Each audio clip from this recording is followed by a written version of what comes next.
Hi guys, இன்றைக்கி நம்ம என்ன பார்க்க போகிறோம் அப்படின்னா, இப்போ நம்ம எங்கள் வீட்டில் எங்கள் டாடி மாமி வந்து பார்த்திங்கன்னா காய்கறி செடிலாம் வாங்கிட்டு வந்திருக்காங்க. ஸோ வந்து அது இப்போ நம்ம எப்படி வைக்கிறதுனா அப்படின்னு பார்க்க போகிறோம். ஸோ வந்து எனக்கு ப்ராஜெக்ட் இருக்குது. ஸோ அதனால் என்னால் வைக்க முடியல. எங்கள் அம்மா தான் எனக்கு ஹெல்ப் பண்ணாங்க வைக்கிறதுக்கு. நீங்கள் செடி வைக்கிறதுக்கு முன்னாடி அதுக்கு பக்கத்துலேயே அதை யூஸ் பண்ணுற திங்ஸை நீங்கள் வச்சுக்கிட்டிங்கன்னா அதை எடுத்து உங்களுக்கு யூஸ் பண்ண ரொம்பவே ஈஸியாக இருக்கும்.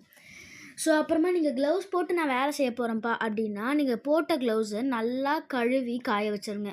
அப்போ தான் உங்களால் அதை அடுத்த யூஸ்க்கு நல்லாவே யூஸ் பண்ணிக்க முடியும். நான் விதை போடுறேன் அப்படின்னா அந்த மண்ணை நல்லா கலரிட்டு அதுக்கப்புறமா விதைய போட்டிங்கன்னா நல்லாவே வளரும். ஸோ அடுத்த வீடியோவில் நான் உங்களை சந்திக்கிறேன். ஸோ அது வரைக்கும் பாய் பாய். நம்ம சேனலை சப்ஸ்கிரைப் பண்ணுங்கள், லைக் பண்ணுங்கள், ஷேர் பண்ணுங்கள், கமெண்ட் பண்ணுங்கள். நம்ம கத்திரிக்காய் செடிலாம் சூப்பராக வளர்ந்துருக்கு. நம்ம அடுத்த வீடியோவில் அதை எப்படி கட் பண்ணி பறிக்கிறது அப்படின்றத பற்றி தான் பார்க்க போகிறோம்.